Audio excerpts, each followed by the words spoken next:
మక్తా మహబూబ్ పేటలోని 43 ఎకరాల ప్రభుత్వ భూమి 2,000 కోట్ల భూమి కబ్జాకు స్కెచ్ చేశారు. సో ఏం జరుగుతుంది అంటే తెలంగాణలో కబ్జాల పర్వం దర్జాగా నడుస్తున్నది. ఎక్కడ చూసినా కబ్జా కబ్జా కబ్జా.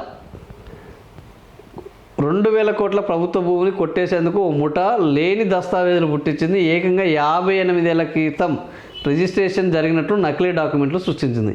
వాటినే లింకు డాక్యుమెంట్గా పేర్కొంటూ 43 ఎకరాల భూమిని తమ పేరిట రిజిస్ట్రేషన్ చేయించేందుకు ప్రయత్నిస్తుంది. ఇందుకోసం తొలుత ఎకరం భూమితో ఈ ప్రయోగం చేసింది. కోర్టును కూడా తప్పుదోవ పట్టించి ఎకరం భూమిని రిజిస్ట్రేషన్ చేయించుకుంది. దాన్ని ఆసరాగా చేసుకుని 43 ఎకరాలను కొట్టేసేందుకు ప్లాన్ చేసింది. ఇది సో మనం ఏది ఫోన్పేలను ఏటీఎంలను పేటీఎంలు ఏం చేస్తాం, ఫస్ట్ ₹1 పంపిస్తాం, అది చేరింది అనగానే మిగిలిన డబ్బులు పంపిస్తాం. వీళ్ళు అదే పని చేశారు.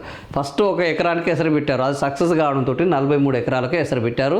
మొత్తానికి భూమిని కొట్టేసే ప్లాన్ జరుగుతుంది. ఇది ఆంధ్రజ్యోతిలో ఉన్న